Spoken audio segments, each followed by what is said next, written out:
this is Editing KJ with a quick note that this episode was recorded before the WGA strike and the SAG-AFTRA strikes were resolved, and in some cases possibly before the strikes began. We're super happy to be back, so please enjoy this episode.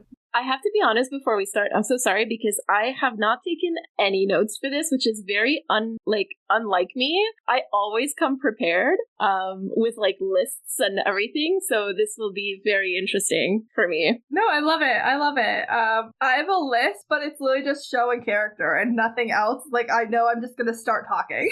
Don't worry, I'm winging it too because I completely forgot we were recording until this morning. I love that. And then I'm also gonna try and keep a list of notes on the side so that I can go back and record a spoiler for every single thing that we're gonna discuss. Oh boy. Just, for Ed and KJ to have off the top of the episode. I have notes, but weirdly, normally it's all in here. But I'm fully prepared, and the reason why I made the notes is because I'm fully prepared that we're just going to go into an emotional oh yeah, that is likely what's gonna happen. Thing. So it's just if I'm ever told I need to get back on track, I have something to get back on track to. I don't know, with me it's just gonna be pure chaos and unfiltered rage. Yeah, there's gonna be some unfiltered, but it's gonna be great. It's going to be great. Anything else you should cover before we actually get going? I'm good.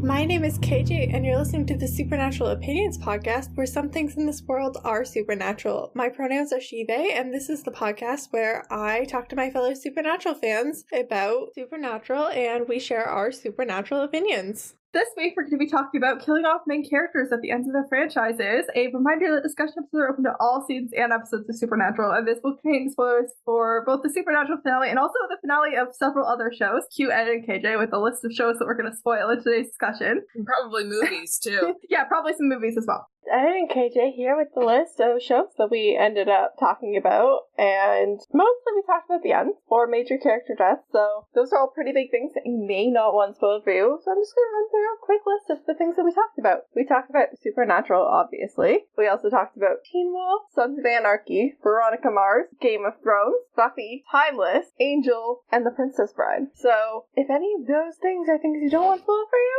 just be aware that we do talk about them in this episode in regards to the endings and major character deaths. Please enjoy the rest of this episode. Today, I'm being joined by my guest, as always, Meredith.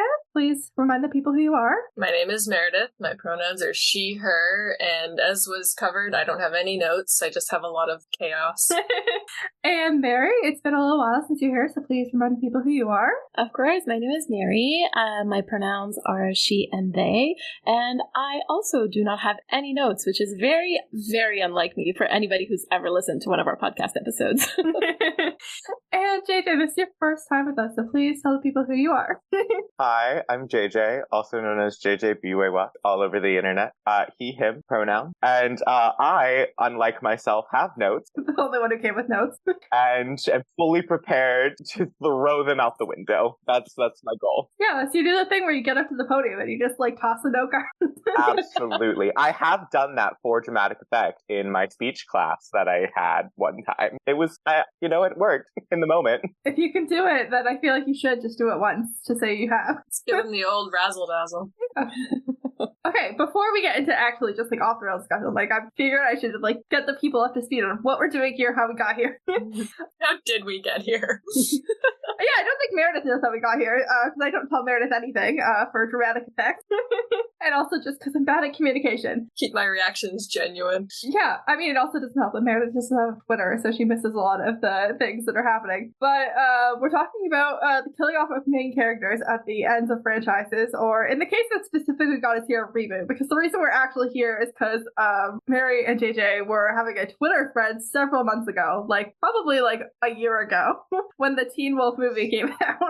It was January, end of January. Yeah, I have no idea when this is gonna come out. It's gonna be way in the future from now as well. So, but it's been a hot minute, and they were mad about the movie, as was I. And Which movie? I missed that. The Teen Wolf reboot movie.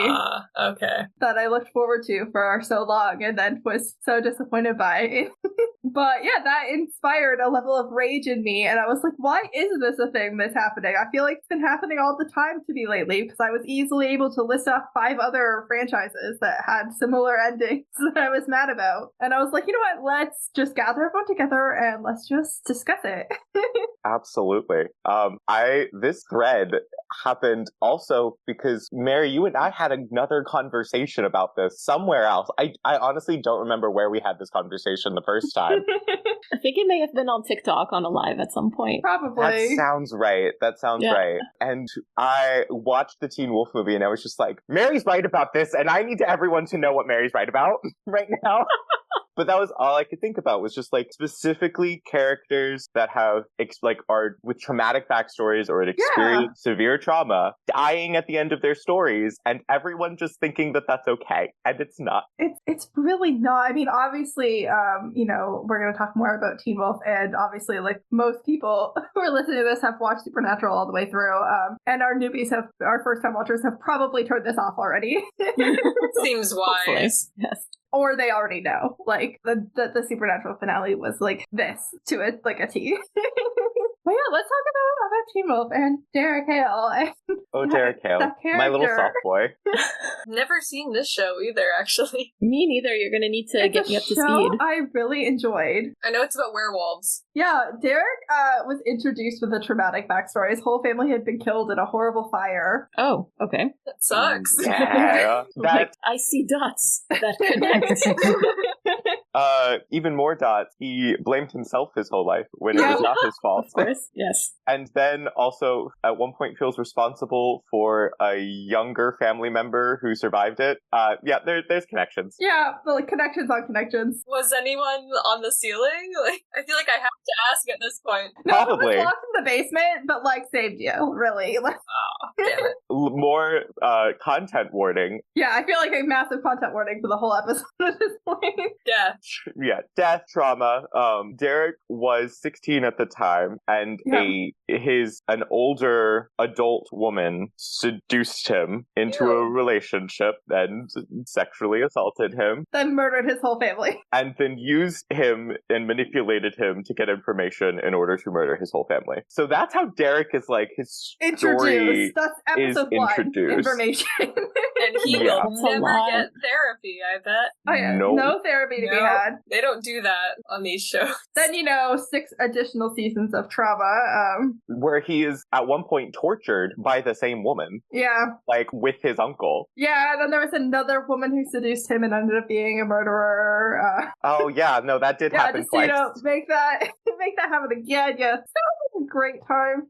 If I had a nickel, I'd have 2 nickels. Oh my god. What is this? All for in the reboot movie for Derek at this point to have grown into a full adult. Sort of semi-functioning. Functioning. He ended the show within a relationship, in a healthy-ish relationship, though she doesn't appear in the movie. So we don't know what happened to her. We don't know what happened to her. Additional trauma. Probably. He has a son who he is doing a decent job raising. Very good parenting, actually, happening. Very this good is just parenting. getting worse and worse. I know. It's like, oh my god, he's actually functioning. Yeah, because something bad's happening, because we wouldn't be talking about it. Yeah, they're not gonna let this man have a good life. No. All for him to die in a house fire. No. In order to sacrifice himself to save people. I hate it. Oh, it's a sacrifice. Yeah, he sacrificed himself essentially, knowingly. No, okay. yeah. Yeah, knowingly sacrificed himself in a fire to save his child and everyone else. And let the record show I am getting shocked, scandalized faces. It's like, why were they the same way? Let the record show that I am just massaging my temples because I cannot deal with this.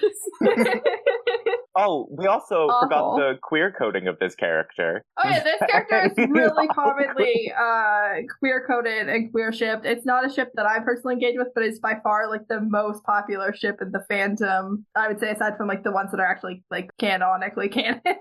And let's not forget the added queer bait in the reboot of him staring at the Jeep. Oh yeah, and then them just not Dylan O'Brien being like, no, I'm not coming back. So Yeah. And the creator of the show, Jeff Davis, was like, I left it ambiguous for people to read into it and get what they want out of it. Coward. Oh my god, I'm getting flashbacks. Yeah, honestly, without that like queer coding, queer baiting angle, like there's no reason for Derek to even have the like. There's no why reason did Derek that have Scott the Jeep? wouldn't have, or like Scott or Lydia or like literally anybody else have the Jeep. Like Derek shouldn't have it. Oh my gosh, the Jeep. So the What reason does the Jeep signify? Like, like hold on. No idea.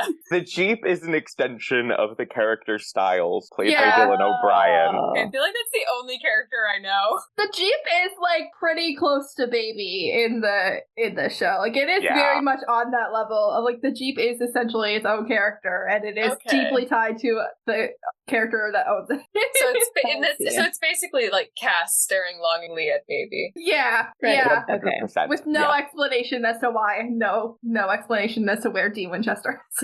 Yeah, staring at the backseat like, oh. Okay, yeah. All right, moving on. It'd be like if Dean Winchester like left and instead of giving baby to Sam, instead of giving baby to Sam, he gives it to Cass. Yeah. And Cass is just driving around the country in it and like raising Jack in it and staring longingly at it all the time. Is basically the same thing. And Sam is still alive and still around and just like Sam's at the coming over bunker for dinner every other weekend. Like, Alright, yeah, I see why you're mad. yeah. There you go. Yeah, so that's happening on top of the fact that they just like killed this character in like probably the most traumatic way that they could be killed, like in a way that like would add additional trauma to them, because like it's the way that their whole family died.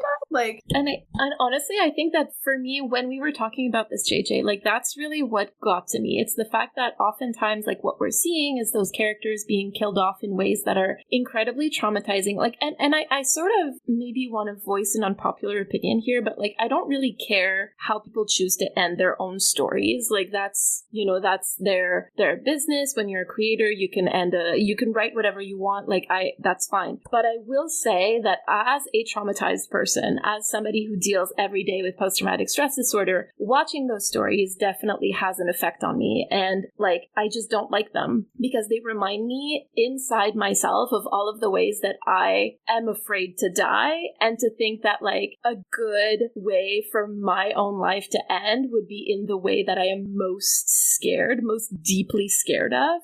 And to think that people are out there being like, oh no, it's fine. I think that's the part that really gets to me. It's the way that people are trying to justify it or trying to say that it's good storytelling, which I don't find is good storytelling. I agree. There was a while where I honestly felt like every single thing I was watching was ending this way, and I'm like, it's not. Like, are you trying to be edgy and be like, oh, like people don't get happy endings? Because like, it's if everybody's doing it, it's not having that effect anymore, anyways. And like, it is just upsetting. Like, I didn't stick with Supernatural for 15 years to watch everyone die at the end. I watched, the whole desire was that one day they weren't gonna have to fight some horrible thing and risk their lives. Like, and I think, well, it also shows that despite your best efforts, despite all the progress you've made, you will never escape that trauma. Yeah. It will come back to you, and it will get you. It doesn't matter if you have a child and are doing an excellent job raising them, because the fire is just like right there around the corner waiting for you. Like, it invalidates the journey that these characters have been on. And again, like the way that people justify it is also incredibly hurtful by saying like,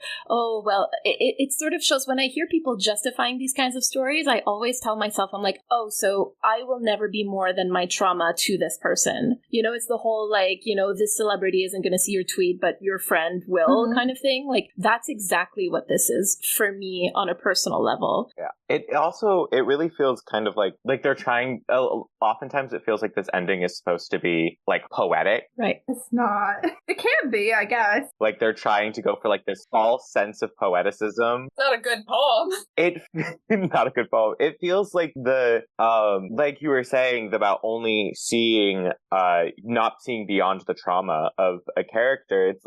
It's the putting characters in boxes that you spent the whole time trying to like writing outside of. Get them out of, yeah. Exactly. It also feels like, I don't know, like Teen Wolf especially, like this Teen Wolf one, because like his kid is like right there when this happens. Like it's the exact same trauma. Like it's just like he's starting the cycle over because now his kid has the exact same trauma that he started with. Like, and they're like the same age. Like his kid's 16. Like Derek was 16 when his family died. Like it's the exact same thing that happened to Derek. It's the generational, like they're basically making it into generational trauma and being like, oh yes, that's beautiful. That's a beautiful ending. It's like, I know, because there's still a kid here that's traumatized. Exactly. Like, you don't want the same thing to happen to your child. You want your child to have a better life. There's also like zero mention of this child having a mother. Like we said, like there was a relationship at the end of the show. This kid somehow exists. There's no indication that this child still has a parent. So like not only have they gone through this trauma, but they're also seemingly don't have a parent now to look after them. This is super reminiscent of the way Sam's story ends, actually. Yeah. Wow. I didn't realize how parallel those things were until we laid it all out. Oh my god. Well, it sometimes seems, now, I have examples that are not this, but it also very much seems like white straight male storytellers are stuck in a version of storytelling that is so cyclical and to the detriment of their stories quite often, and they're telling the same story across so many different forms. Yeah. Where it's just like, why? And it's like, what are we learning? What makes you think that you're different when you're just doing the exact same thing that every other white straight male storyteller has done and is currently doing? Like, there's... So, like, just before we started recording, one of the examples that I pulled, which might be controversial specifically because it didn't actually end this way, but originally, Buffy was supposed to end after season 5, what would have been the series finale. Buffy jumps to her death in order to save her sister Dawn and dies as a result of it. And that was like Joss Whedon's epic ending for Buffy. And I'm saying this very sarcastically. I'm thinking also about like Sabrina, which I did not watch like the last season specifically because I had heard like of how it ended, and I was like, no, I've had enough of this. Like I'm good. I don't need this. As you said that, I didn't remember this the first time that you brought it up before we started recording. As you were saying that, I was just remembering like Supernatural was also supposed to end in season 5 with a character jumping in to a hole to save their family and their sibling. Mm-hmm. Yep. And that could have also been the ending of Supernatural. We still would have, I mean, actually, I probably wouldn't have had the insane brainworms I have now if Supernatural had just been like 5 seasons. I'm hoping that like life would be different and we wouldn't be here at all. But like we could still honestly be here talking about Supernatural if that's how Supernatural ended. But yeah, Buffy absolutely, and also like Spike's ending and at the end of season 7 in Buffy. Like for me, like I mean I watched Angel, so like I got more Spike content. But like if you didn't have Angel, like that's the end of Spike. Spike's just dead at the end after all the. Well, I mean I think that there were definitely some questionable decisions made with his character. Yes, absolutely. I don't think that today is the forum to discuss those, but I have a lot of thoughts. That's a whole different problem. That's a whole different. Yeah, I have a lot of thoughts. That'll be another episode. I do have another connection between all these characters, but like with Dean in Supernatural and Buffy in Buffy and Derek Hale in Teen Wolf, and also thinking about Killing Eve and the ending of Killing Eve.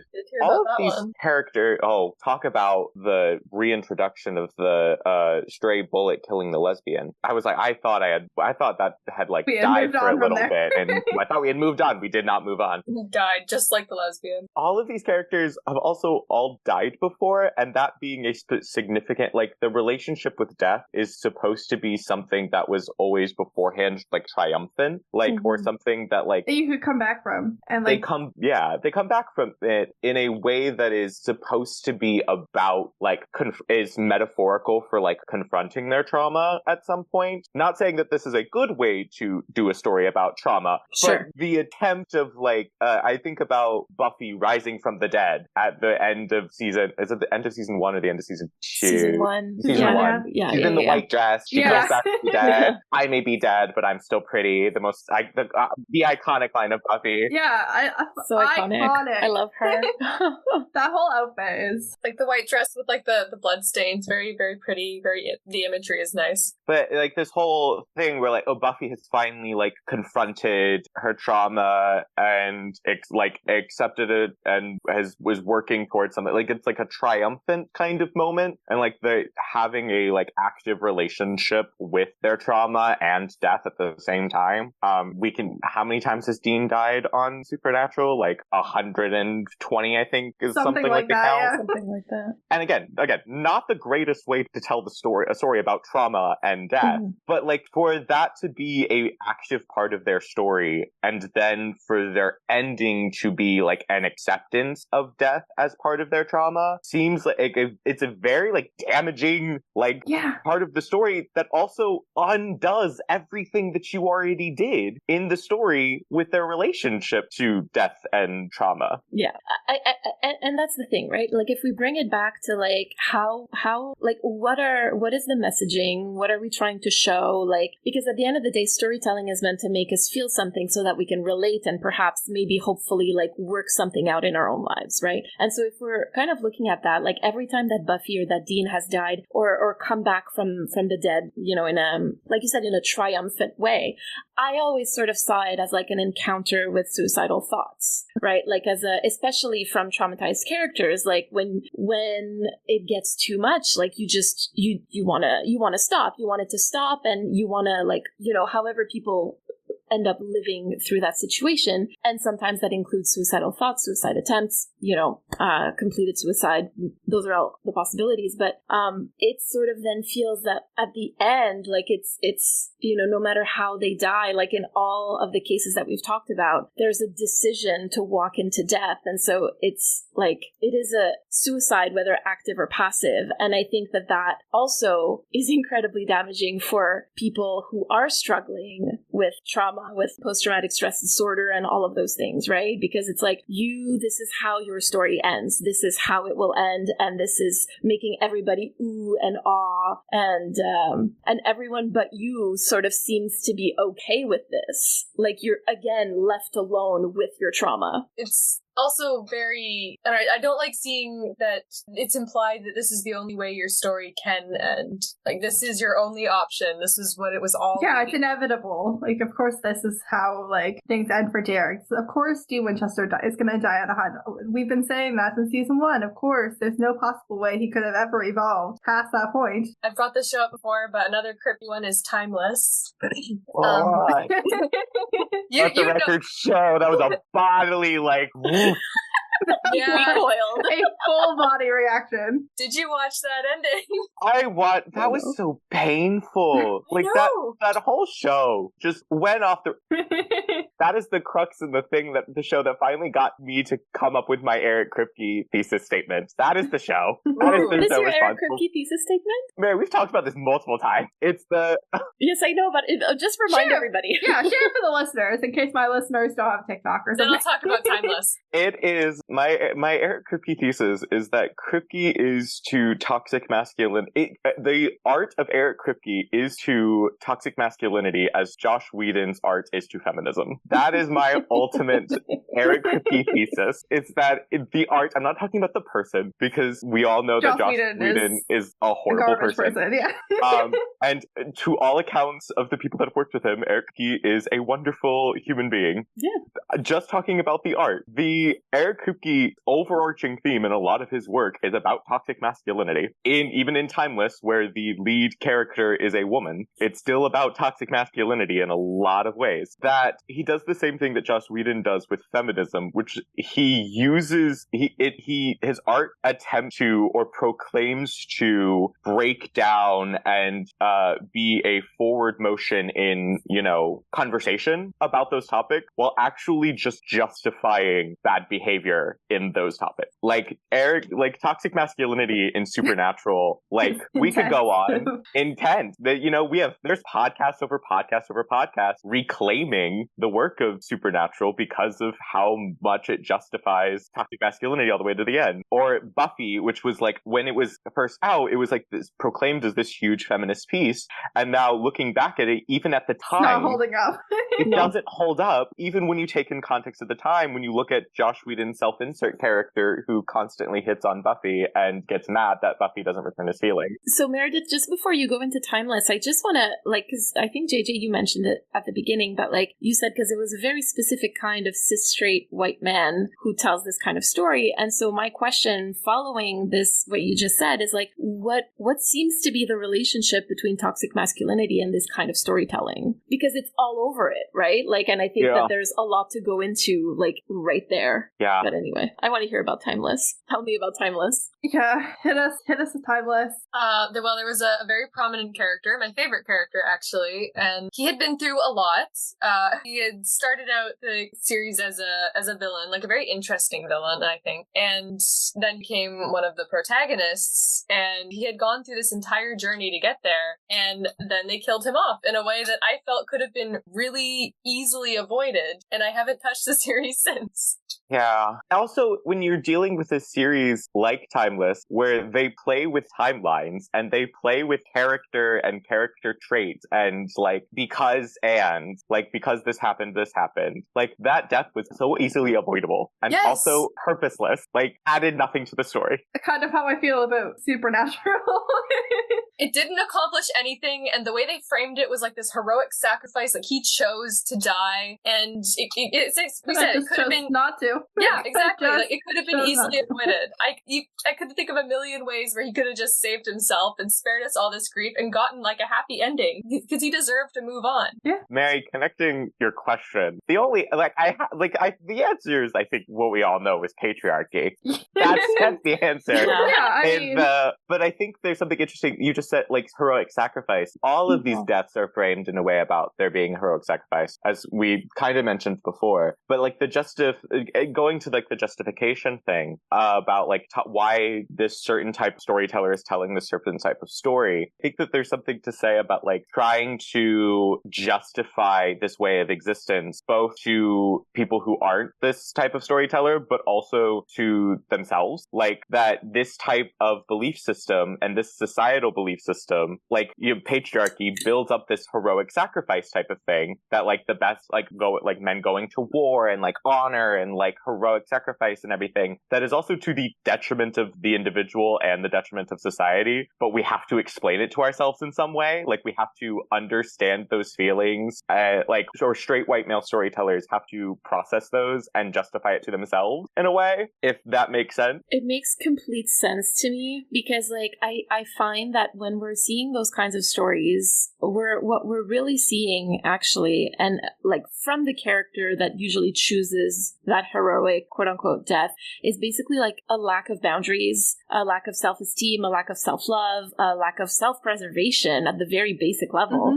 And those are all things that you learn to unlearn in therapy, and they also like help with deconstructing patriarchy and toxic masculinity. And so like you say, JJ, I think that those kinds of stories reinforce toxic masculinity, patriarchy, and all of those things because like it refuses to look at the alternative, which would be, in my opinion, much more subversive at this point, which would be to show healing and what living looks like for trauma survivors. Just like, what does it look like for a trauma survivor to thrive? Not just to survive, but to thrive. Like, I would love to see that story. My dream ending for Supernatural has always been Dean and Sam choosing to part ways with each other.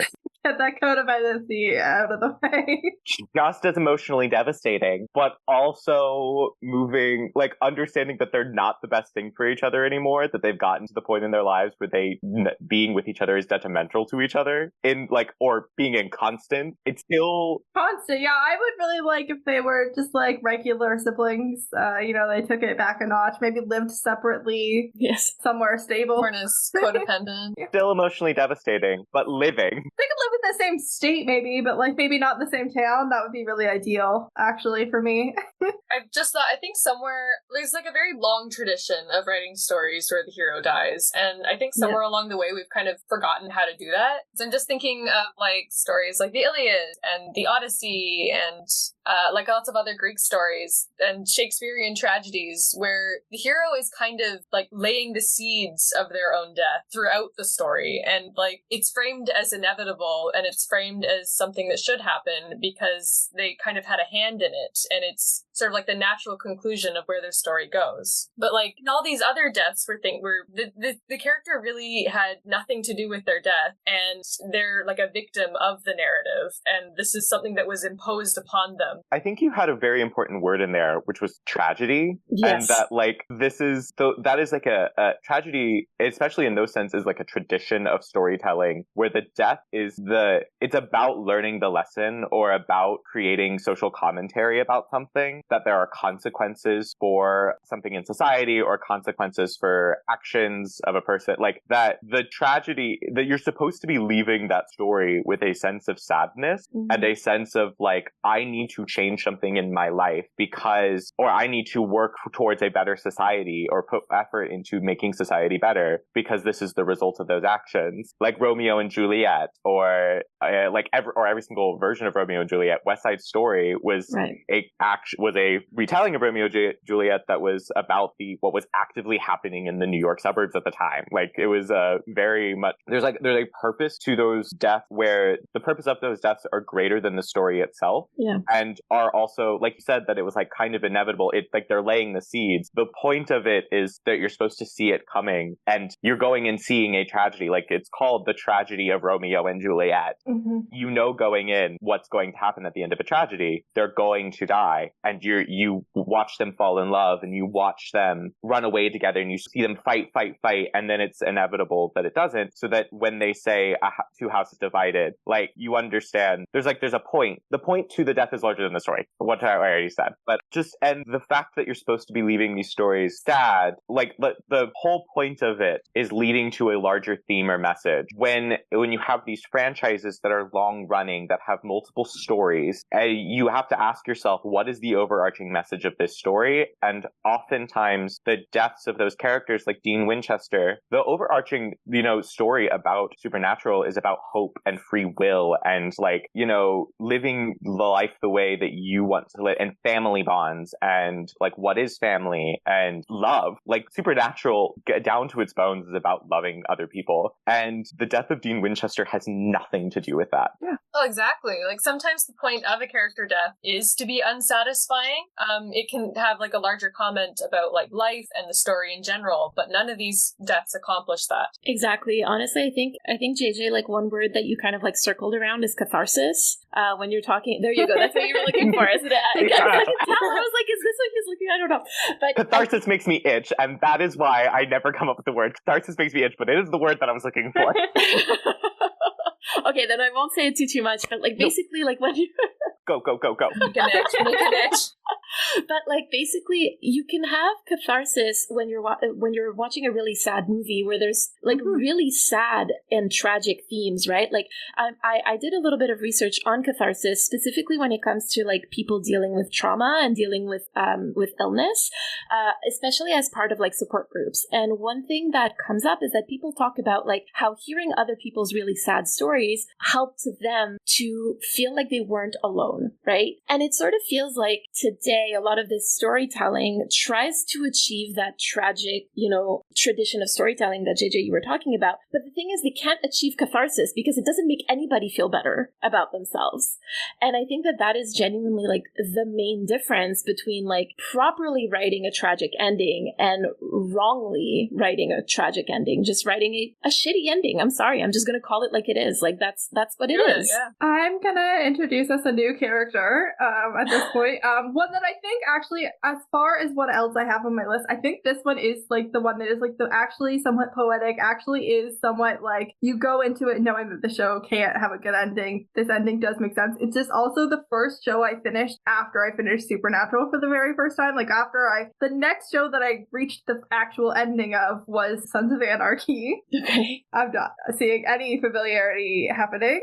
No, I haven't watched it. I never finished it because I heard the ending, and I think you're right about it definitely is leading to that ending. Yeah. What was this ending? So, for those who don't know Sons of Anarchy, it's about a motorcycle club. So, these are rough tumble outlaws. The show is like pretty rough watch, honestly, all around. There's a lot of character death. There's a lot of horrible things. There's a lot of racism, sexism, misogyny throughout. It's in the story, but the whole show ends with the main character sacrificing himself to save the club by killing himself in the same way that his dad had killed himself / been murdered pre-show. It's very beautiful and well shot, but like I was so angry about it when it happened, because I was really angry about how the family was dealt with. So basically, most of the responsible or like decent adults are dead by the end of the show. They really went on a killing spree in like the last season to get the ones that had managed to make it all the way through. Can't have that. The guy that was dying of cancer in like season 1 made it to like the 3rd or 4th last episode before getting murdered. Like, wow. Okay. But then like, so he gave his kids to like the woman who like was not trusted with the kids for the whole season, like the whole show basically. Like she ends up with the kids, but it's just, yeah, I don't know. There was like, you were just kind of always hoping like he was like, his whole goal was to try and turn the club around and like get them into more legit businesses so that they weren't going to be in trouble with the law, that he could have a balanced life with his family, or that he could get his family out. And he does kind of manage to get the 2 kids out, but it's too late. His wife's already dead, which is all kinds of awful. Oh my god, wow. But like, so he doesn't really manage like his goals on any front, and then like he just like dies by like this very, very public suicide that happens. That we've heard about how like the dad died in the exact same way, which is like by driving a motorcycle into a semi truck, like head-on collision. I find that the themes of these like there are some recurring themes in all of this, right? The idea, and I think here they're kind of saying the quiet part out loud, which is like a suicide that perpetuates the cycle. At some point in the show, like it's revealed the dad's suicide was actually kind of a murder, but okay. But I mean, he's like, still leaving his kids that was without. The narrative Anyway. for his whole life growing up was that his dad died by suicide. Like, right? Yeah, that's in this exact same way that he goes on to do. As someone who is coming back from like a month-long trip where I've worked so hard to break those patterns, like those generational patterns, like this is hard to hear. It is like, rough. Oh. There is a point made to like not be honest with the kids about the relationship that he's had with the kids, like because he has been a very involved father as well, like not always the best father, but like certainly a father that cares. And like when he's leaving the kids who are very young, like the instruction is to like make them hate me on purpose so that they never want to be anything like me, because he was kind of raised to like idolize his dead dad and followed in his dead dad's footsteps all the way to this horrible conclusion. I blame all of this on George Lucas. And here's why. I was actually going to bring up Star Wars later. Let's hear your thoughts. I think I blame all of this on George Lucas because George Lucas was like the... You're so right, though. They all grew up idolizing this man. Yeah. All grew up idolizing this man. And the Star Wars franchise, the first trilogy of movies, which is this middle trilogy of the 4 story. through 6. 4 through 6 was like the first set of stories that all of these modern storytellers like grew up and started analyzing and started like trying to find like having deeper meaning about why this story is effective and having conversations about why this story hit them so hard. And it's very much, the hero's journey put into like word for word, right? Which is this concept of, for those who do not know, this concept of storytelling where you can go through very specific steps in order to tell a story. It's like the universal narrative. It's not the universal narrative. It is the straight white male Western universal narrative. But it's been around for a while, and you can often put a lot of modern stories fit this set of steps. And one of the things about the hero's journey system is that it is a cycle. And so everything, the point is that the ending needs to connect to the beginning. And one, that's very detrimental to the idea of a story overall, because a dog jumped over a fence and was on the other side. That is a story. You are in a different place than you began. You didn't connect to the beginning. You're all good. But also, there is a point on that cycle that is literally like the death of the character. There is some sort of built right in there. metaphorical death. I think it's Death of the Mentor, isn't it? Yeah, Death of the Mentor.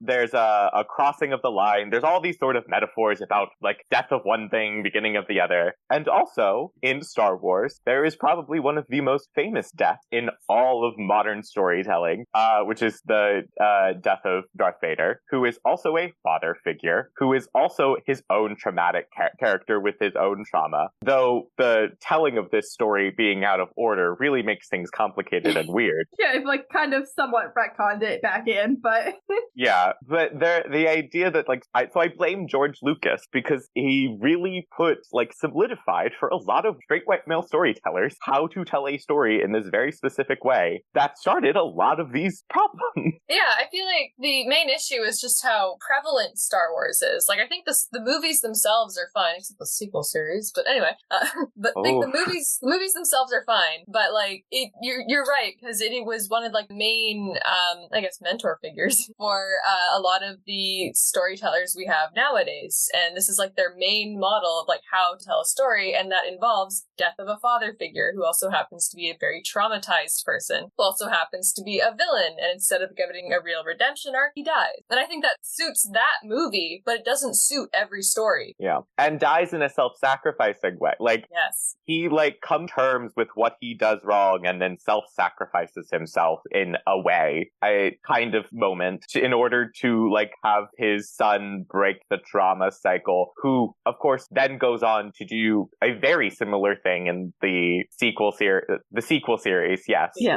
that's right. I tried to like that series for so long, but it didn't work out. So what I think Darth Vader's ending was like, it fit the movies, but as I said, like dying at the end of a redemption arc doesn't suit every redemption arc. And I know this because in the sequel series, they tried the exact same thing with Kylo Ren, and it was awful. It was like two completely different characters, no matter how much they tried to convince us that they were the same kind of character. And they needed different things at the ends of their stories. And I think that also comes back to the idea that like, I think Meredith, you were talking about that earlier, how sometimes in different traditions of storytelling, like there are stories where the hero will die, or, you know, somebody will die, and that's fine because it suits this, and there's a lesson to be learned, there's catharsis to be had, there's like, and that's why I think that Darth Vader's death made sense to me when I watched it. I'm like, oh, okay, he has learned about self-sacrifice. Or that's also why, to a certain degree, I didn't mind so much Sam jumping into the cage, because it was like a role reversal for Sam and Dean, of like Sam finally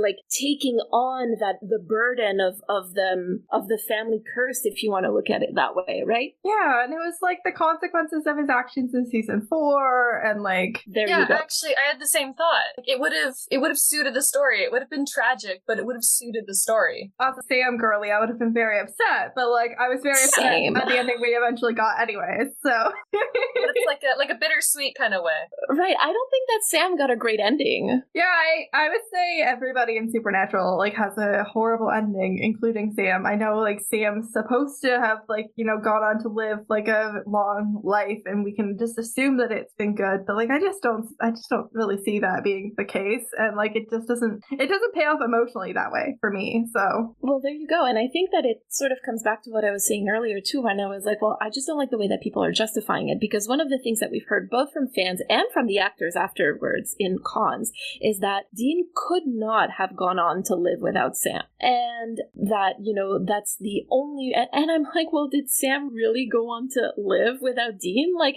yeah, I mean, he didn't do great the first, like in season 8. That was not some of Sam's best moments. In fact, some of the most criticized Sam moments are as a result of his actions in between season 7 and 8. Like, right. So that's one thing, and then the other thing is also like I resent that. I resent the idea that like, or again, somebody 3 and 4 actually. Now that I think about it, like, sorry for just interrupting. No, like Sam's actually never done that well. In fact, when he's left to his own devices, usually when he does the worst decision making. The time loop episode when Dean is dead for a little while. Yes, exactly. Every single single time we think of, it's gone badly. But Exactly. Yeah, why would this time be different? If Dean was put into a time loop, it wouldn't have been that many times. Just gonna say it. But wouldn't have gone on that long. You're right. Sam's a little like tunnel vision-y, I find, especially like when he's upset. Like I feel like, he forgets how to like look at the big picture. He's a little self-centered. Sam doesn't think he can do anything wrong. Yeah, he's very arrogant. The writers in that sense. don't think Sam can do anything wrong. That's a whole different thing. There you go. I think Sam's there's more of arrogance that is one too. of the things that I do like about him. Like I just like that's the thing I like. And I know it's like I think like a lot of people don't like, but like so I don't mind when Sam's doing wrong. I don't mind when Sam's fucking up. But it makes for good storytelling too, right? The fact that he is arrogant and he puts himself in these situations, and you're like, Sam, you can do so much better than this. Like you're learning something by watching him. You're learning about arrogance and how maybe to recognize it in yourself also. Or dare I call it hubris? That's very Greek of him. Yes. Ah. Love it. I was just gonna say something else about Sons of Anarchy, a show very used to killing off characters. Oh, very, very used to it. Very used to it. We could also blame a lot of this, I think, also on Game of Thrones. Well, And it's on my list. This is a recognized phenomenon that the amount of character deaths increased after Game of Thrones, and while Game of Thrones was going on. And of course, there has been so many think pieces, and everyone is pretty much in general agreement that the ending of Game of Thrones, the television series, was just bad from start to end. It was bad, and It was awful. I mean, the source material of the books just isn't even available to even cushion that blow or justify it in any way. It's just. I've never watched Game of Thrones, and I'm mad about the ending. Well, all you need is the one edit. I remember it was halfway through the final season. There was an edit of Daenerys Targaryen that was going around on all social media about her building up. It was the story of Daenerys Targaryen, and it was one of the most triumphant and incredible edits I've ever seen about watching this character go from where Daenerys started to where Daenerys was by the beginning of the final season, which is this incredible journey of a character completely in a lot of ways. Lots of problems with it because it was written by two men. Oh yeah, and apparently I was literally just this morning reading an article about how they stripped out a lot of her compassion from the books, a lot of her more feminine leadership traits. I feel like part of that is just this weird belief in our society that passion is a weakness and that cynicism makes you wise. Well, I think that ties really nicely into what we were saying about patriarchy, toxic masculinity, and seeing boundaries, self-esteem, self-love, and all of those things that we were talking about earlier as weaknesses or as things that are bad, because then they don't allow you to go into war, to sacrifice yourself, and to do these things, and to be manly. Oh my goodness.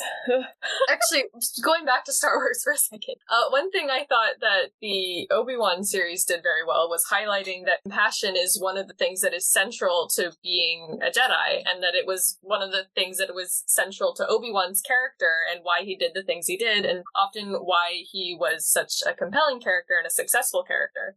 It's a strength if you know how to write it well. I'm thinking about, I've said this multiple times. I have a whole series on TikTok if people want to go for it. It's buried somewhere.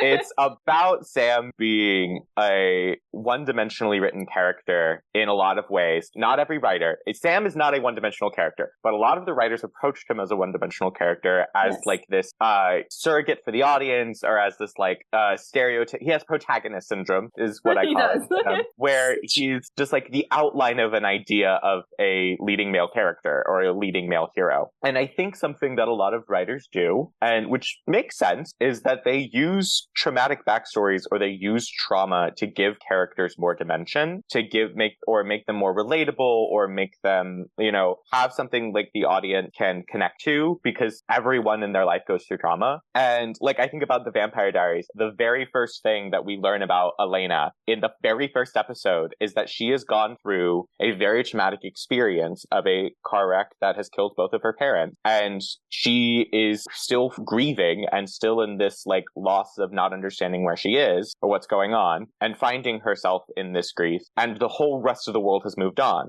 We all can understand being in high school school and feeling isolated and feeling, that no one understands what you're going through. But like the idea in storytelling of like exaggerating something in order to like create a connection with your audience. Like that's the very first thing that we learn about Elena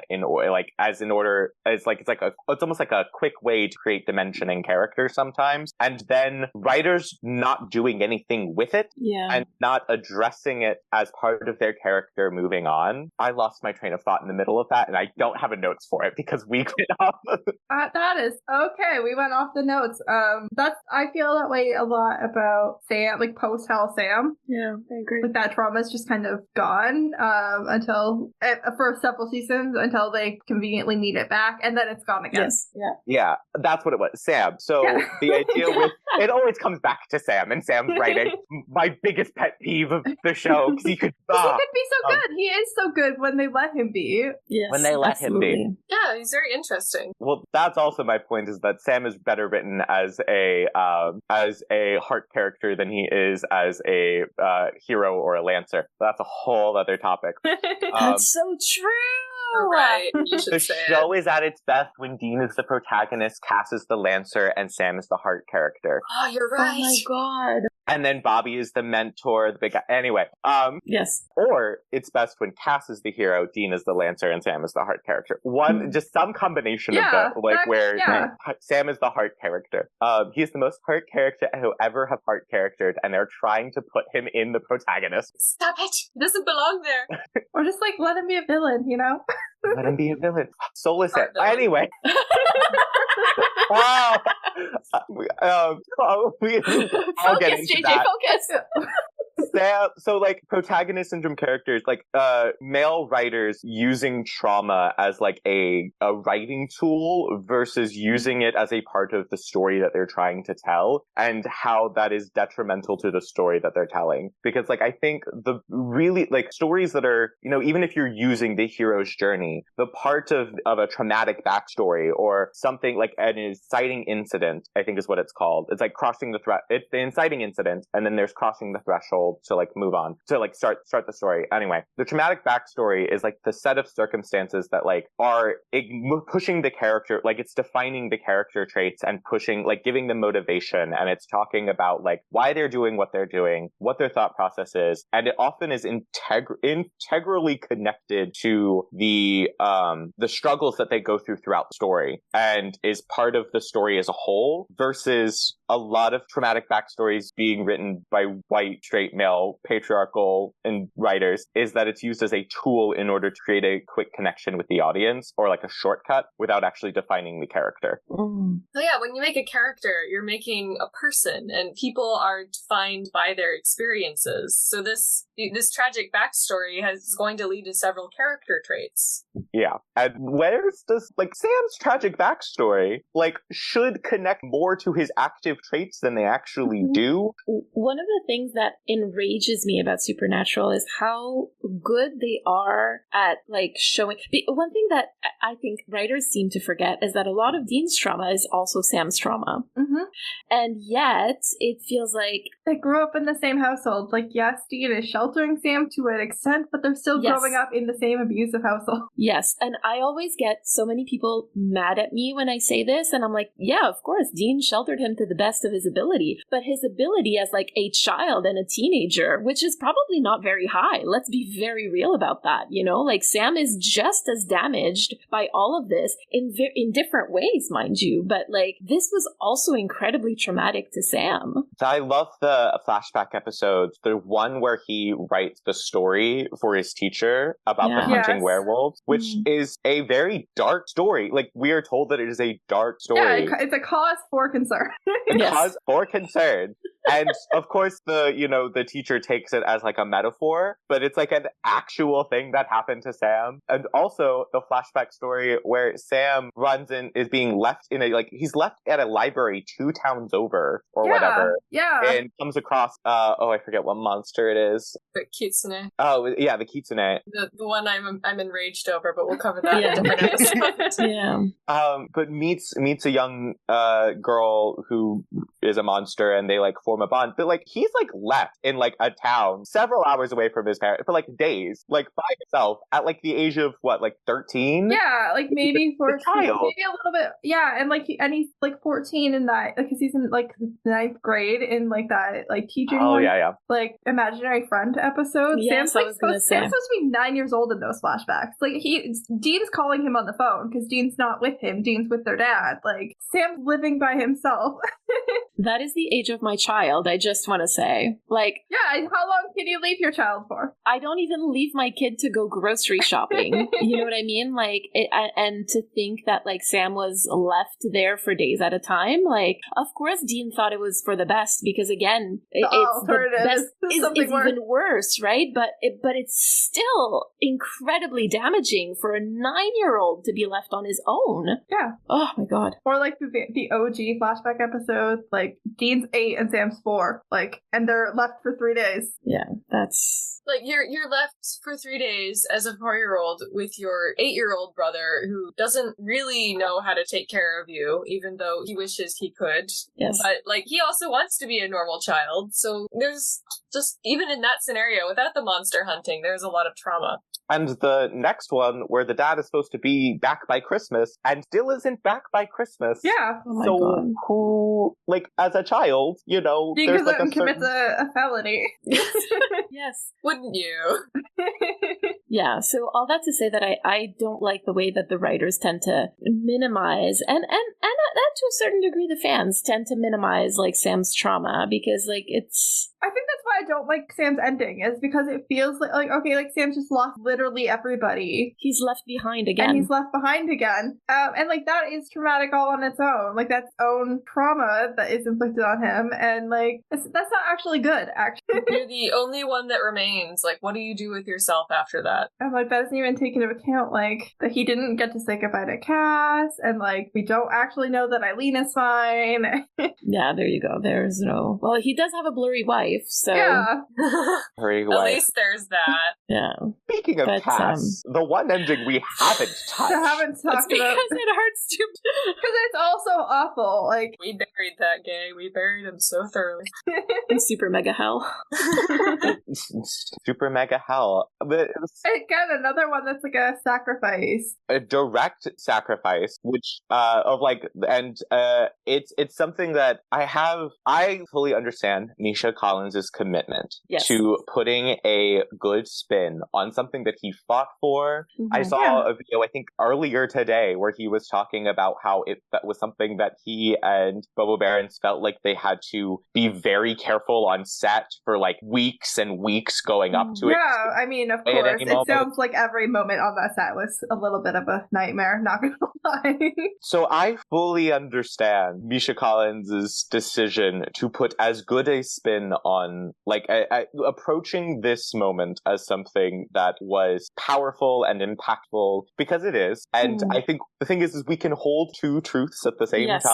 Yes. And exactly. It is so important. And he's always talked about, was like, I cannot believe we got to do this on this like macho man show, that we got to have this moment. It shouldn't be that hard. It was 2020. It's not like it was 1937.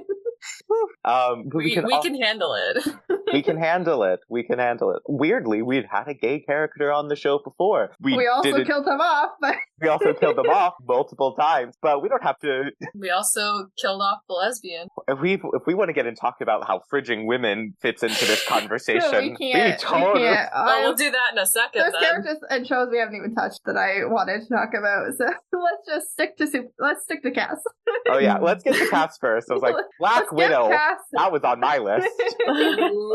Man. But yeah, so there's something so harmful about how this plays into the bury your gays trope, because it's not just bury your gays trope because a gay character died. Like talking about what the trope is. Like the coming out is directly responsible for the death. Like coming exactly. out, and it's about the death is directly connected to joy. Like queer joy responsible for death sacrificially, and it's something something so damaging about the idea that a traumatized character in his own right, who has experienced most of the trauma that we know of Cass in his existence, we get to watch on screen. Like, a lot of things for Dean and Sam are often just alluded to, or, you know, there's subtext, or there's things that they talk about later. I mean, we get to see a lot of trauma from them on screen as well. Yeah, they go through it over 15 seasons.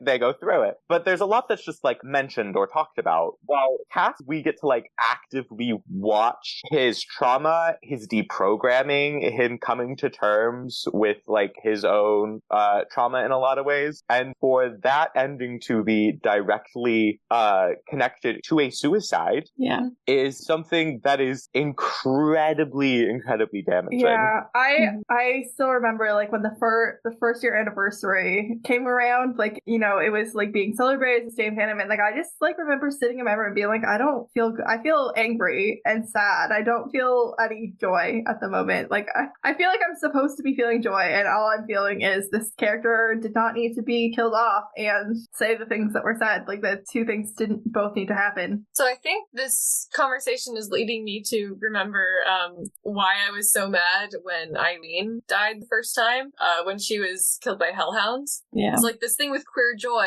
and she was killed by hellhounds, which is something you can't see. You can only track them by hearing them. And she's deaf. So it's this quality that makes you so relatable and so special to audience members. And it is the thing that gets you killed. Yeah, exactly. I think that this is it. Those really infuriating deaths actually like have to do with something that the characters cannot change about themselves coming to light and being loved and accepted, and then it ultimately being their downfall. And you know, I think one of the reasons why like the ending of Supernatural hits so hard for a lot of queer traumatized people, because let's actually be real about what it's like to be queer in still today, still in 2023. Like it's additional trauma that like cis straight people don't necessarily have to live through, right? And so to see Cass first dying of queer joy, like quite literally, and being sent to a place where all he will ever do is remember his failures and his regrets, and then seeing Dean like impaled from behind. I'm so sorry for like the graphicness, but like impaled from behind by queer coded monsters was just kind of like it was really hard. Yeah, it was really hard. Just like being impaled from behind. Summed up. Yeah.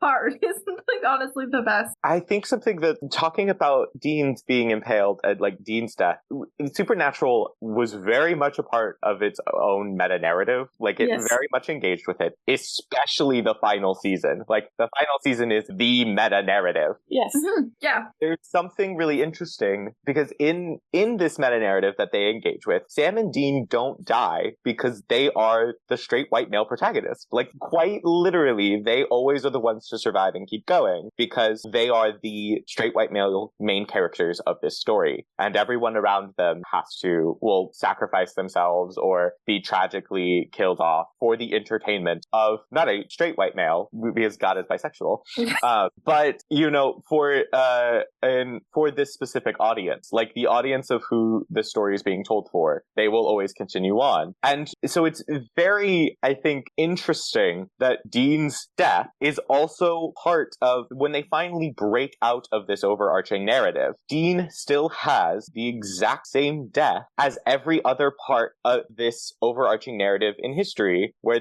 this main hero dies this accepted, like he has to accept death in order to move on. And like it never actually breaks out of that meta narrative that it claims to. Right. And if anything, you know, like the fact that when you said that Sam and Dean, you know, survive because they're cis straight white males, the second that there's a doubt about Dean's straightness, and I mean, like, let's, you know, putting aside the last 15 seasons.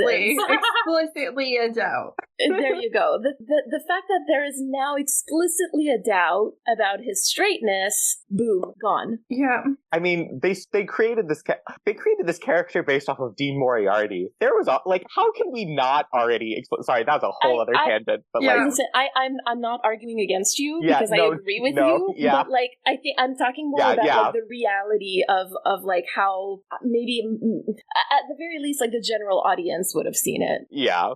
No, I'm totally following you. That just that went into my mind, and I was just like, you're so right. You're so right about that being the first explicit doubt. Also about these deaths, because On the Road, that's the ending of On the Road is Dean Moriarty, the explicitly the queer character, also dies at the end of that book. Spoiler alert. Something that's interesting is that a lot of these, we're talking about these this straight white male created stories so explicitly often explore queerness in a accepted straight way, if that makes sense. On the Road is him exploring it.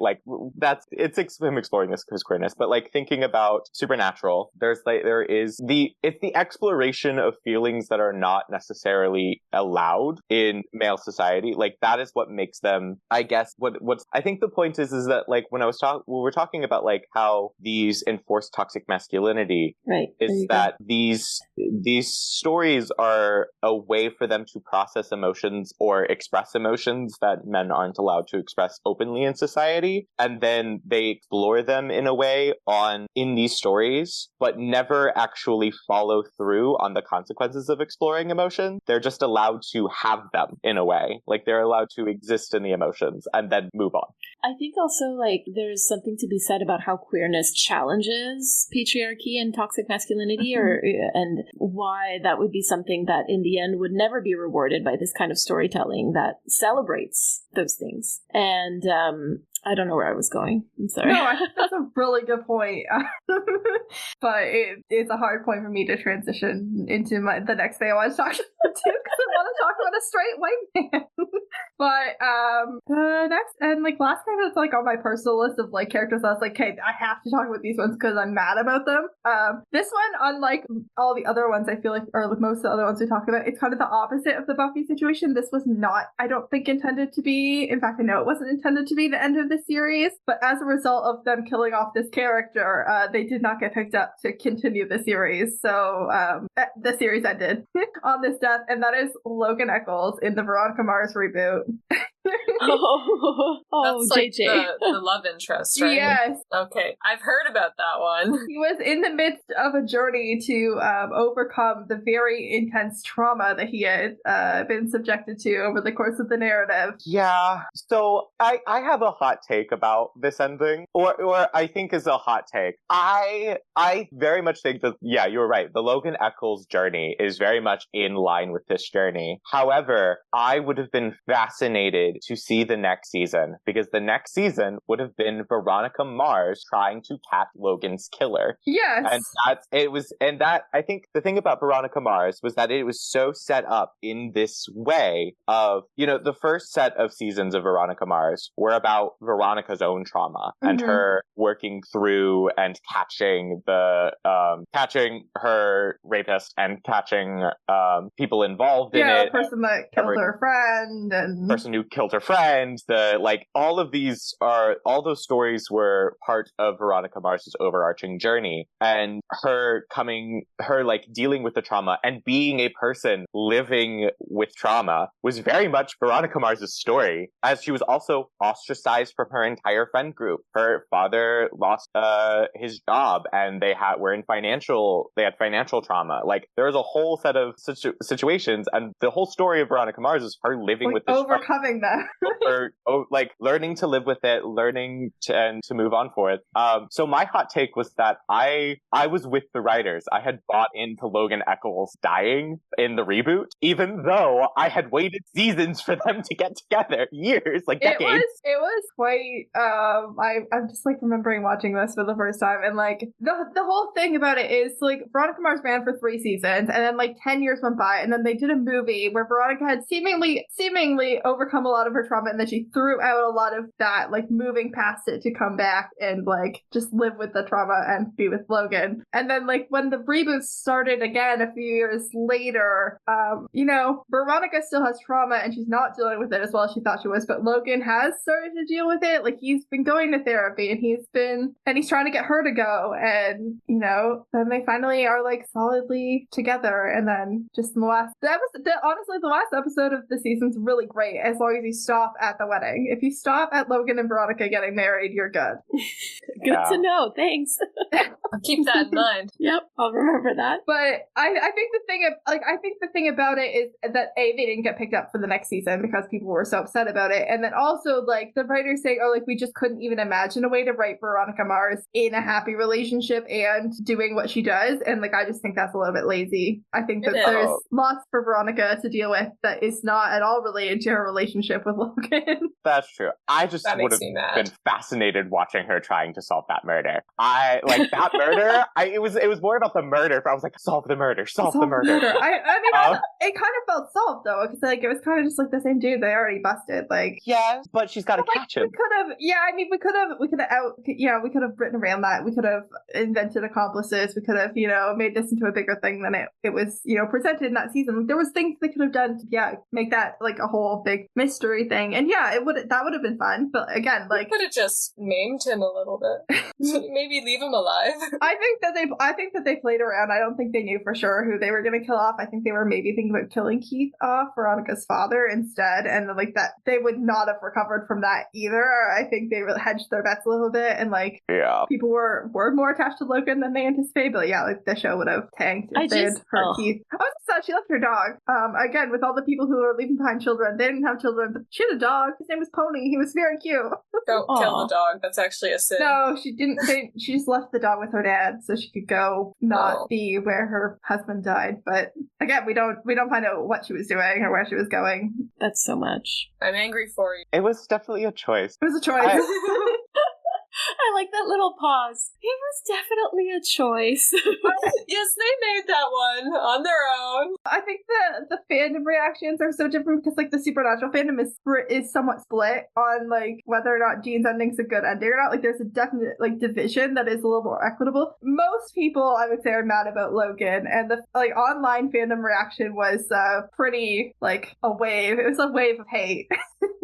The creators were dealing with. I think that's something so interesting about storytelling is that, like, so, you know, storytelling, you need a storyteller and you need an audience. Both have to exist for a story to be told. Right. And it's really like it's a conversation, or the best stories should be in conversation with the audience. And TV is the very interesting large media form that is in direct conversation with its audience. Yeah, it's an ongoing thing, so things can change. Things can change, things manipulate. You know, 911 is something that is one of the most fascinating things to watch, it being conversation with its audience, because dear God, they cannot introduce another female character on that show because of its relationship with, because of the reaction of the audience. Supernatural suffered from that in some of the early days as well. Yeah. Like, absolutely. The difference is that wildly, the female characters on Supernatural are better written than the ones on 911. The ones on 911 are pretty bad. The ones that have been brought in just to be love interests, like, oh gosh, yeah, a female version of a male character being the selling point of the character. It's anyway. It's bad. But I think it's really interesting that Mary, you said at the beginning of this that writers should be able to write the stories that they want to write, and I 100% agree. I think something interesting about writing endings though is that when you get to an ending, all of the, in TV especially, everyone always talks about how it's so hard to get right the ending. Supernatural made that explicit on the show as well. Several times. That was a point made several times, and going into the like final episodes too. Like it was a big point in the 15th season. There was episodes that maybe reassured some people at the time that the ending was going to be okay. The writers understood what we did not want or wanted, and that turned out not to be the case. Right. We thought that the conversation we had was a different conversation. Yeah, exactly. Exactly, different conversation. I think Supernatural had burned all of its goodwill by the time they were getting to that final season. 15 this season is a lot to ask anybody to commit to. Yeah, it's a hard ask in order to balance to tell the story that you want to tell and also write a story that is satisfying to the audience that you are writing for. And such a divided audience that you're maybe sometimes writing for some parts of it and other times writing for another part of it, and those two audiences don't like what's happening for the other one. But I think one of the detrimental things is when authors get so caught up in their own story that they miss, they should be able to write the story that they want, but that the audience is just as a part of making the story what it is as the writer is something that I think writers forget all of the time, especially when it comes to endings. And they view choices that the audience like as fan service versus audiences being an active participant in the story. Yeah, having expectations based on the information you've given as the writer. Well, getting feedback is a vital part of writing a story. And your audience is giving you feedback. You should take that into account and consider it. One story that did that really well, actually, is The Princess Bride, where the grandfather is telling the story to the grandson, right? And in this case, the grandson is a stand-in for the audience, and he is questioning some of the choices in the storytelling, the same way that we sometimes also are. And I think one thing that people might say is people are so entitled nowadays about how stories and whatnot.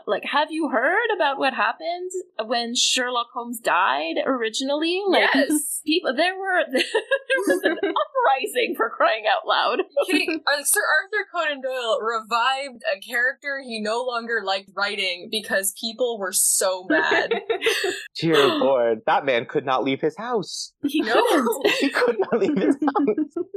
Fine, I'll bring him back. You fucked up a character.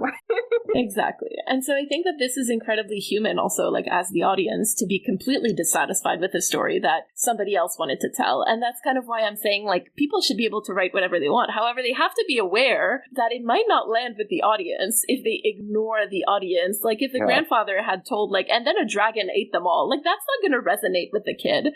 And it's kind of what happened to us at the end of Supernatural. A dragon literally ate them all. And we were just kind of left there, what just happened? We're supposed to go to bed after this? This was our bedtime story that we loved for 15 years. Yeah, and I think, I mean, not to be any show that's, runs over, a certain number of seasons, is, obligated to listen to its fans and do what the fans want. But, I don't know, there's a difference between watching a movie for 2 hours and not enjoying the ending versus, something that's 15 seasons long. It's, 300 hours. But again, I still say that they should still be allowed to write whatever they want, but then it goes into their legacy. And that's something that JJ and I have been talking about a lot. But they have so much more feedback to work on, I think. Sure. When you put out a 2-hour movie, it goes out and, maybe there's some dialogue afterwards, but, the whole thing is out unless part of a franchise. I don't know how much that changes things for me personally, but I understand the argument that you're making. I think what I'm trying to say here is more that it has to do with the legacy that Supernatural has chosen to leave. Sorry. Well, I think there's something interesting on your word of the choice of legacy, because I think the legacy that they chose, they definitely chose a legacy. Yes. But I think that was a choice. It was a choice that they made. I think there's something about the writers' expectations and writers trying to subvert expectations, and one thinking that subversion of expectations is good writing, yes, and also thinking that subversion of expectations is a good legacy. I think that when the writers chose the ending of Supernatural, they thought that subverting the expectation of, or subverting the hope or the want of the audience was going to leave a good taste in the mouth of the audience.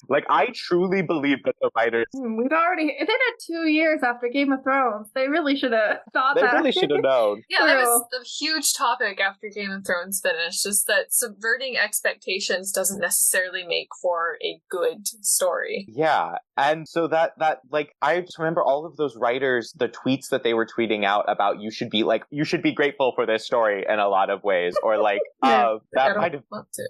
Nope.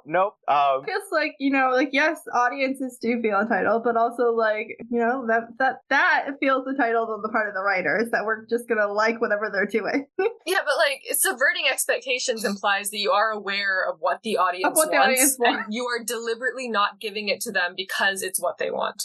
Exactly. And I think that is something like the choice to leave that legacy of ending the story on a subversion of expectations, which also including death in that subversion of expectations, to like that was not, I don't think the legacy that Supernatural has is the legacy that the writers thought they were going to have. I think that they thought this subversion of expectations was going to launch them into a legacy of being a cult classic that went out on a high note, even though it had gone on for probably too long. Like that it was, this ending of this epic story that really connected everything together. And instead, it had left this legacy completely in disarray and completely with its audience picking up the pieces. I feel like the best way to to confirm for me that it was a bad ending is the fact that Kripke loved it, reportedly.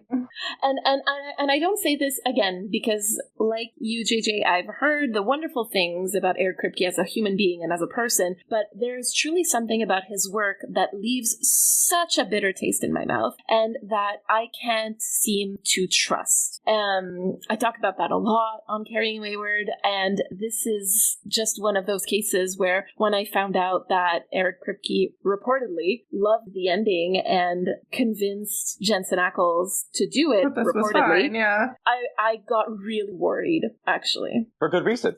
Yeah. I don't trust you creatively. Like, I do not trust him creatively. I'm sure he would be a lovely person to like have a chat with. I would love to sit down and talk to him about some choices, some particular, like very specific choices in Supernatural. Same. Supernatural, Timeless, The Boys. I have the hot take that The Boys is not a good show, but that's a whole thing. Same! I don't like it. I couldn't get through the second season. Yeah. I was trying to get through it so I could get to the Jensen bits, and then I, like, a couple of episodes into the second season, I'm like, you know what? Someone's just going to show me the Jensen bits. There'll be a compilation video at the end of this season. I'll be good. Yeah, there you go.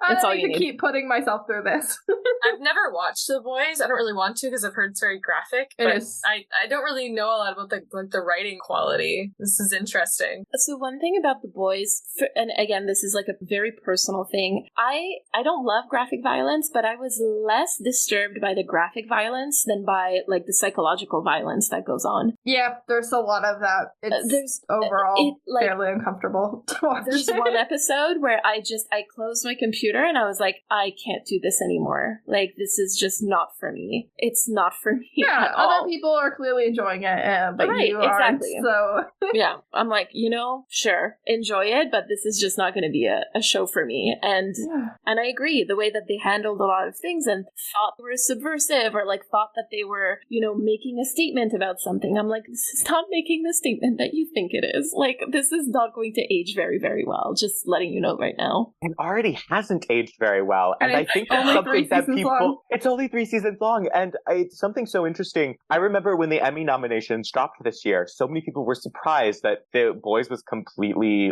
passed over. Yeah, everyone was saying that Jensen was, of course, going to win an Emmy this year. Like, this was the year Jensen was going to win an Emmy. Like... Okay, this is another hot take. Jensen Ackles was fine in The Boys. Like, he was a good actor in The Boys. I didn't watch far enough to understand what his character was doing. It was all fan edits for me. Yeah, Emmy Awards mean nothing, but there was no way in the world that man was going to get nominated when Succession was in its final season. It wasn't going to happen. All right, well, that seems wasn't fair. Gonna happen. But I think about the aging of this story is that, or something how it's not aged well, and that they're not making the statements that they think they're making. We can clearly see in the divide of who is responding to this story and why they are responding to this story. Yes. And if you are not, if you are not effectively relaying your message to the audience that you are wanting to, that means you're not on this scale. I think, we can have nuance in terms of scale. Yes. Mm-hmm. You are not telling the story that you think you are telling. Exactly. The whole story of Supernatural, not telling the story that they think they're telling. And this is, again, so embedded, it's encrusted in Kripke's work. It's right in, it's 12 episodes in. Oh, it turns out it's actually going to be a show about Sam and Dean as siblings and not just like two dudes fighting monsters. Turns out there's actually emotional depth here. Like, how is that not actually the factor? Because I don't think that Eric Kripke ever really tells the stories that he thinks he is. And again, this is like, just from having watched some of his work, I'm like, this is really interesting. Like the themes that keep popping back up, like in this man's stories, and like how he explores them the same way over and over again. I'm like, you are stuck in that cycle. That's why you want your characters to be stuck in it too. I have words about him. JJ, how much do you know about the Riverdale finale? Because I know you're like planning on watching Riverdale. I don't want to like make this point if I'm gonna like ruin stuff for you.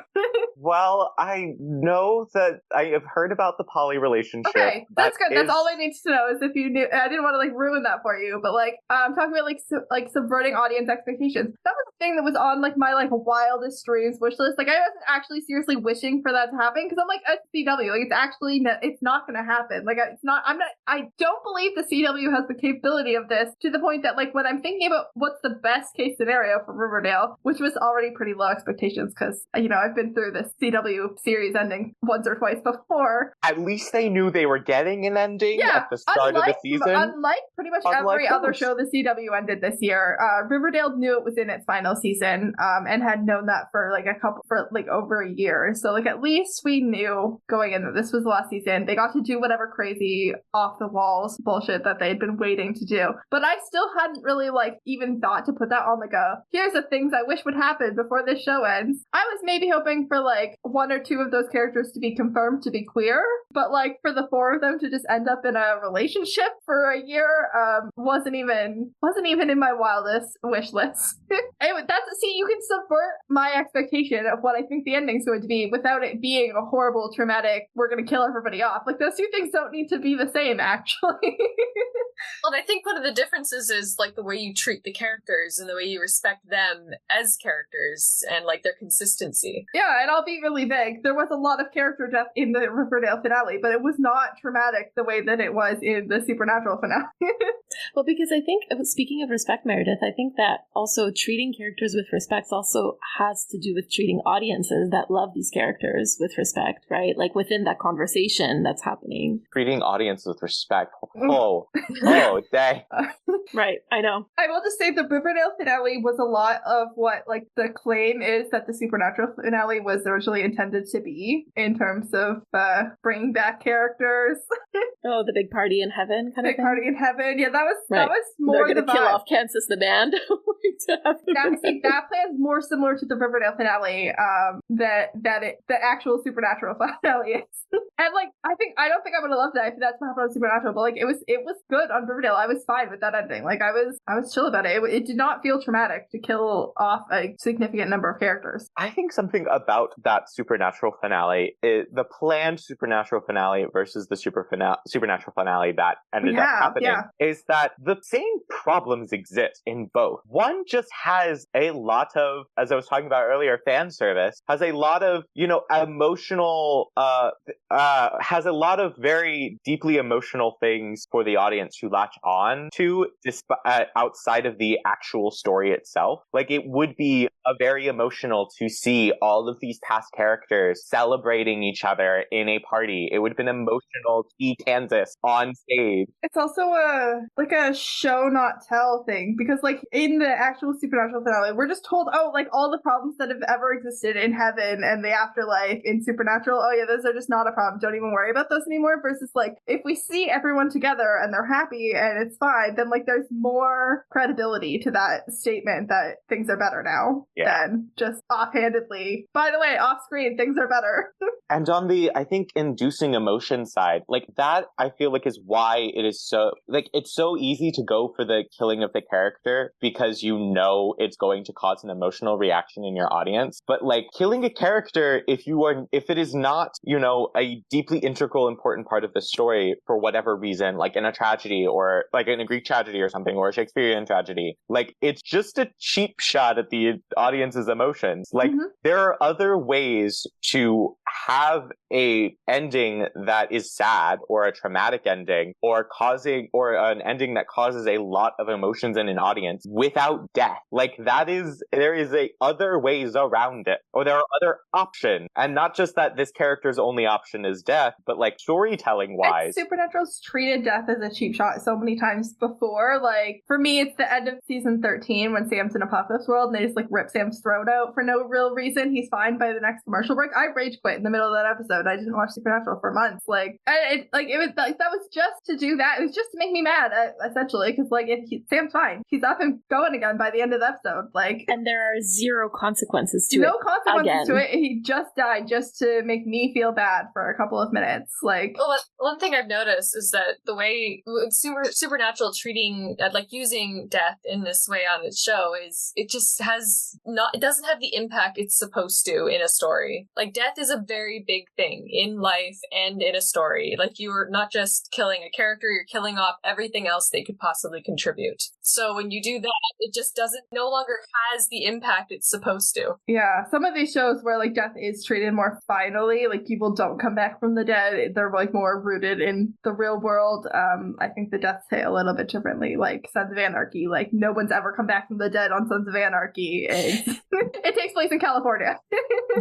I think something that Supernatural also had a really big problem with was like power creep. Like, the stakes always had to be higher and higher every season. Yes. Like, oh, we defeated Lucifer in season 5. Well, we got 10 more seasons to go. 10 more seasons to go. We eventually got to fighting God. You know, it's like killing a ghost in the first episode, defeating God in the last. Yeah, it kind of has like the overall plot structure of like a shonen anime. Pretty much, yeah.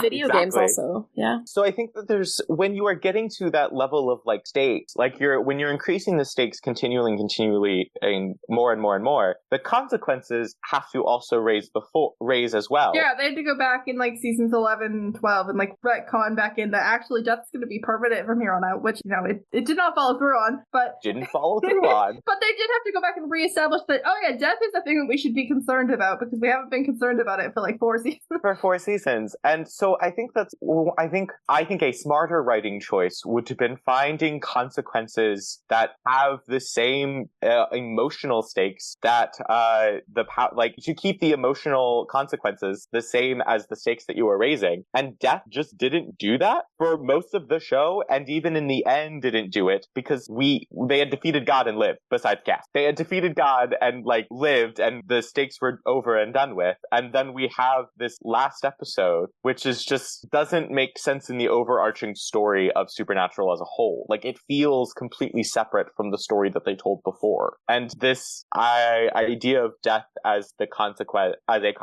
of the story that was just told doesn't match the emotional or the stakes that were filled in Supernatural, because death had happened, and also is then subverted in the Winchesters when we realize that Dean Winchester is bopping around universes, fixing things. But the consequences aren't actually that bad. Don't even. Killing monsters, hunting stuff, killing the family business. One last hunt, right? Yeah. One last I was hunt. like, oh yeah, I believe you. I trust you as far as I can throw you. Like, Which isn't far. Isn't very far because he's a very large man. I have bird arms. We're like about at time, so anyone have any like really final like burning points that they like really need to make before we wrap up? Honestly, I just sort of want to come back to what I was saying earlier, saying that I would actually love to see stories that really talk about how people live and how people thrive after trauma, after repeated complex trauma, right? And I'm not saying that all of these stories have to follow the same pattern, because I think some people, like everybody will live it differently, and we need a wider variety of these stories, but we need to have some of them. And I feel like there's so few of them right now where that's even allowed, because they always end with, or they seem to overwhelmingly end with death and suicide. And I just, I'm tired. I'm bored by this kind of storytelling. I would like to have my expectations subverted in that way, right? And to see people thriving and or even just living. Yeah, I agree. I agree with that very much. Yeah, there's nothing really to add to that. That's like the perfect little... Yeah, that's a great spot to end. Meredith, if people would like to find you, where can they find you? Writing a story about trauma, I guess. At Shades of Dayanira on Instagram, Tumblr, and sometimes TikTok. And if you go there, you'll see lots of really cool drawings for the story I'm writing. Yeah, but you're now making a note not to end with killing off major characters. I wasn't going to, because I love my characters too much, but I'm extra gonna stay away from it. Mary, where can the people find you? So I can be found on Twitter, mostly, at MaryTurner_. And you can also find our podcast, Carrying Wayward, at Carrying Wayward on Twitter and on TikTok at Carrying Wayward as well. Those are our two main platforms, and we have a lot of fun on it. Yeah. Go talk about Supernatural more. Go, listeners, listen to people talk about Supernatural more. Mary, don't you also have an Our Flag Means Death podcast? That is also... Yes, absolutely. And just because I absolutely have to, we just released a new episode actually with Katie, who's my co-host. The podcast name is The Gentleman Pirates Library. And one of the things that really scared me in the little Vanity Fair article that came out was the fact that they were talking about subverting expectations. And I was like, no, please don't subvert my expectations. My expectations have been subverted enough. I just thought about it because of the stills that just dropped, and I was like, season 2 is going to come soon. Yes. I just rewatched the whole first season like a month or two ago, and I'm so excited for the new season. It's like a warm cup of soup. I love it. Aww. Hopefully it stays that way. Don't subvert my expectations. Cold cup of vinegar. Yeah. JJ, where can the people find you? They can find me on mostly Twitter now. I'm trying to find my level of talking about struck work that is comfortable for me. So there is a TikTok also that This probably, I'll be honest, won't see the light of day until that's been resolved, but... Alright, so by then I'll be more active on TikTok again. Yeah, you'll probably be back. If you scroll all the way back, you can see a rewatch of Supernatural, and it'll be a great time for you, at JJB Yeah, since we just mentioned, 8 to 10, struck works. Yeah, we're all figuring it out. We're all doing our best. That's excellent. Thank you both so much for being here. Next week, what are we doing? We'll be back to Supernatural next week for a regular episode. It's going to be Season 4, Episode 9, I Know What You Did Last Summer. So that'll be fun. Ooh, that's a good one. Yeah, we're getting to the mid-Season 9. It's going to be Anna. It's going to be a good time. Oh, Anna. Oh, Anna, indeed, yes. Speaking of awkward self-insert characters. Yes, I was like, oh my god, how do I even get there? Talk about Sarah Gamble and killing off thematic characters. Magicians that we did not talk about. Oh gosh, we should have. I haven't even watched Magicians, but I listened to a fan fiction podcast where they talk about it regularly, so... I also listened to that fan fiction podcast. Maybe we should do a part 2 of this episode. Yeah, there might need to be a part 2. We clearly have some unresolved issues. I'm sure the listeners are going to have a list. Listeners, please send me that list of the shows and franchises we didn't get around to talking about today. I know they're out there. Yeah, I know. Oh, yeah. There are a few that we didn't even get to. But yeah, thank you so much for coming. And thank you so much for having us.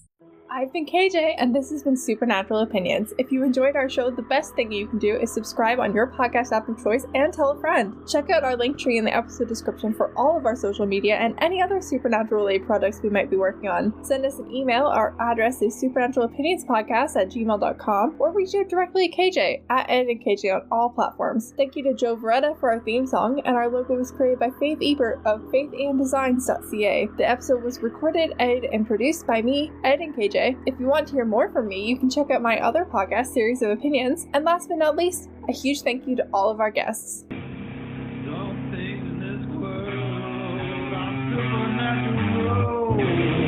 What we need is a savior.